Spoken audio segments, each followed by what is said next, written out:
Shri গুরুজয় spiritual জ্ঞান চ্যানেলে আপনাদের আবারও স্বাগত জানাই। আপনারা হয়তো অনেকেই ফ্রান্সের ইরিনা বুল ফাইট দেখেছেন। ইউটিউব ভিডিওতে হতে পারে বা ফেসবুক রিলসে হতে পারে, যেখানে একটি খ্যাপা ষাঁড় থাকে এবং তাকে লাল কাপড় দেখানো হয় এবং ষাঁড়টা খেপে গিয়ে গুঁতোতে আসে এবং সে সরে যায়। এরকমই এক ঘটনা স্বামী পরমানন্দজি যখন ফ্রান্সে গিয়েছিলেন, উনি ফ্রান্সে গিয়ে এটি দেখেছিলেন এবং সেই বিষয়ে উনি বলেছিলেন যে ফ্রান্সে গিয়ে দেখলাম অনেক এরিনাতে বুল ফাইট দেখার জন্য বহু লোকের ভিড়। বিভৎস ব্যাপার। ষাঁড়কে মদ খাইয়ে দেওয়া হয় আর যে ম্যাটাডোর সে ওটাকে লাল কাপড় দেখিয়ে উত্তেজিত করে। ষাঁড়টা তেড়ে আসে, আরও পাশ কাটিয়ে যায়। মাথা ভারী সূচের মতো এক প্রকার বস্তু ষাঁড়টার গর্দানে মেরে দেয়। ষাঁড়টা তখন তেড়ে আসে, তখন ওগুলো দুলতে থাকে আর প্রচণ্ড যন্ত্রণা দেয়। শেষে এক সময় তলোয়ার দিয়ে ষাঁড়টার হৃৎপিণ্ডটা বিঁধে ওকে মেরে ফেলে। দর্শকদের মহা উল্লাস হয়। ওই ষাঁড়ের মাংস একটু একটু কিনে নিয়ে দর্শকরা বাড়ি ফেরে। ওই দৃশ্য দেখে মনকে মগ্ন করে দেখলাম যে এরিনাগুলো যে ভূমিতে হয়েছে ওখানে রক্তক্ষয় হবেই, রক্ত ঝরানো ভূমি। দেখলাম বহু পূর্বেও ওই ভূমিতে দাসের সাথে দাসের লড়াই হয়েছে। এক দাস অন্য দাসের সাথে মরণপণ লড়াই করত। একজনের মৃত্যু না হওয়া পর্যন্ত লড়াই থামত না। যে জিতত সে বেঁচে থাকতো বটে, কিন্তু তার অর্থ এই নয় যে বিজয়ী দাস মুক্ত হয়ে যাবে। সে বন্দিই থাকবে, আবার অমন যুদ্ধ করে বাঁচতে হবে ওকে। উনি আরও বললেন, জানো, যতদিন পৃথিবীতে কসাইখানা থাকবে ততদিন ভূমিকম্প, সাইক্লোন হবে। পশুটাকে মারার সময় ওটা ঘোঁত আওয়াজে একটা আর্তনাদ করে। ভগবান সবার ভাষা বোঝেন। ওইসব পশুদের ক্ষোভ যেন প্রকৃতির দীর্ঘশ্বাস হয়ে ভূমিকম্প, সাইক্লোন রূপে আসে। প্রকৃতিবিজ্ঞানীরা এটা খুব শিগগিরই ধরে ফেলবেন। এই আলোচনা থেকে আমরা এটা পরিষ্কার যে যে ভূমিতে এরকম রক্তক্ষয়ী বিষয় বারংবার হয়েছে, সেই ভূমিতে এরকম একটা বাস্তু দোষ বলা যেতে পারে রয়ে গেছে, যেখানে ক্রমাগত রক্তক্ষয় হয়ে চলেছে।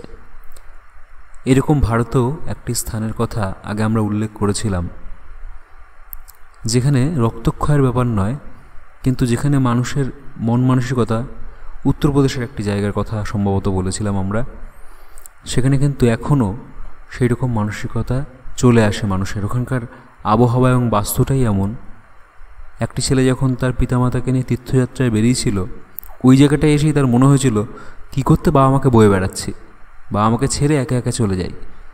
ওই বয়ে বয়ে এই বুড়ো বুড়িকে নিয়ে যাওয়া ওর কিন্তু সারা তীর্থে মনে হয়নি, ওই জায়গাটায় আসার পর মনে হয়েছিল। ওই জায়গায় যখন ও ত্যাগ করলো তখনই আবার ওর বিবেক ফিরে এলো। তো এরকম কিছু কিছু জায়গা থাকে যেখানে কিছু কিছু প্রাচীন ঘটনা থাকে, যেটা মহাপুরুষরা, যোগীরা অত্যন্ত ধ্যানের মাধ্যমে মনকে মগ্ন করে সেই সম্পর্কে জানতে পারেন। যেমন এখানে উনি কিন্তু মনকে মগ্ন করে দেখলেন যে এক সময় সেই কৃতদাস প্রথা যখন ছিল তখন দাসে দাসে যুদ্ধ হতো এবং যতক্ষণ না একজন মারা যাবে ততক্ষণ সেই যুদ্ধ চলতে থাকতো। সেই যে রক্তক্ষয় হতো তা এখনও বন্ধ হয়নি, এখন সাড়ে সাড়ে হয়। আর উনি আরও বললেন, কসাইখানা যতদিন পৃথিবীতে থাকবে ততদিন বিভিন্ন রকম প্রাকৃতিক বিপর্যয় কিন্তু আসতে থাকবে। আমাদের ভারতবর্ষে মূলত কসাইখানা যারা চালান তারা মুসলমান সম্প্রদায়ের। এই প্রসঙ্গে একবার এক জিজ্ঞাসু স্বামী পরমানন্দজিকে বলেছিলেন, বাবা, মুসলমানদের ন্যাড়া বলে কেন? উনি তখন এই ব্যাপারে একটু বলেছিলেন যে কুরেশ, কুরেশ কথাটার মানে কসাই। ওই কুরেশ কারা? ভগদত্ত যুদ্ধে পরাস্ত নিহত হলে তার সৈন্যবাহিনী আরবে পালিয়ে গেল। ওরা সবাই কুরুবংশীয় এবং ওদের উপাস্য ছিলেন শিব। কাবায় তো শিবলিঙ্গই রয়েছে। এই যে আরবের যারা আপনারা দেখেন মুসলিমরা, মুসলমান ধর্ম তো নতুন পরে এসছে, কিন্তু ওরা আসলে কারা? ওরা কুরুবংশীয়। ভগদত্ত যুদ্ধে পরাস্ত হয়ে নিহত হলে তার সৈন্যবাহিনীগুলো আরবে পালিয়ে গেল। ওরাই হলো এই কুরুবংশীয়, এবং ওদের উপাস্য কিন্তু শিব। এবং কাবাতে যে পাথর দেখেন ওটা শিবলিঙ্গ। ওখানকার আচরণটি আপনি লক্ষ্য করবেন শৈবদের মতো, একদম শৈবদের মতো। ওরা প্রথমে কি করে না, জমজমের জলে স্নান করে। স্বামীজি বলছেন ওখানকার আচরণটিও শৈবদের মতো। জমজমের জলে স্নান করছে, দণ্ডি কাটছে, বিনা সেলাইয়ের কাপড় পরছে, মাথা ন্যাড়া করছে। ওই ন্যাড়া মাথা থেকেই ওদের নাম ন্যাড়া। গাজন কখন হয়? হয় বছরের শেষ মাসে। ওদের হজও হয় বছরের শেষ মাসে। নৌরজ মানে নতুন বর্ষ। তারকেশ্বর আদি স্থানে যেমন মহাকোলাহল হয়, ওখানেও তাই হয়। ওখানে অমন আচরণ হয় বলে ভারতীয় মুসলমানদের বলে দেওয়া হয় তারা দেশে ফিরে গিয়ে যেন ওখানকার শিবলিঙ্গ এবং আচার বিষয়ে না বলে। এটি বললেন স্বামী পরমানন্দজি। স্বামী পরমানন্দজির এই আলোচনাটি পড়ার পর আমি ইন্টারনেটে ইউটিউবে গিয়ে সার্চ করছিলাম যে এরকম কোনো ভিডিও আছে কি না। আমার তো যাওয়ার সেই সৌভাগ্য হয়নি। আমি ইউটিউবে দেখছিলাম মক্কেশ্বর শিবলিঙ্গ, অর্থাৎ মহাকালেশ্বর শিবলিঙ্গ, যেটাকে মক্কা বলা হয়। তারপরে এই সকল জায়গায় তাদের কী কী নিয়ম পালন হয়, তারা কিভাবে যান, সেই ভিডিওগুলো দেখছিলাম। এবং অনেক ভিডিও আছে, এবং সত্যি দেখলাম একদম শিবলিঙ্গের যে নিয়ম, শিবলিঙ্গ পরিক্রমার যে নিয়ম, যা যা নিয়ম পালন করা হয়, এখনও দক্ষিণ ভারতে যে সকল নিয়ম পালন করা হয় ওনারা সেই সকল নিয়মই পালন করে ওই সব জায়গায় গিয়ে। কারণ ওরাও যে হিন্দু কুরুবংশীয়, ওদের উপাস্য তো শিব। আমার যেটা মনে হয়েছে মুসলমান ধর্মের যারা, তাদেরকে অনেক ভুল বোঝানো হয়েছে, যার ফলে ওদের মানসিকতা অনেক নিচে নেমে গেছিল।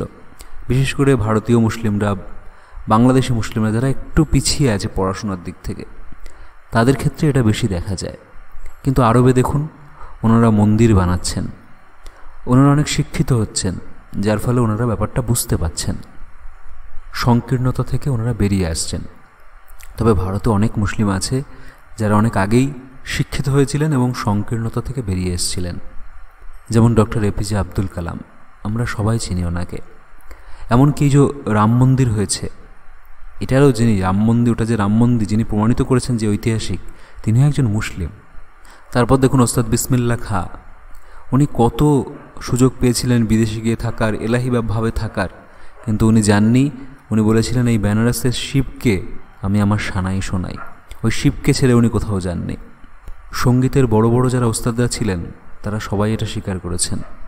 ওস্তাদ জাকির হোসেন এখনও বলেন যে এই শিবের থেকেই তো তবলা এসছে, এবং উনি শিবকে বন্দনা করে, সরস্বতীর বন্দনা করে গান বাজনা শুরু করেন।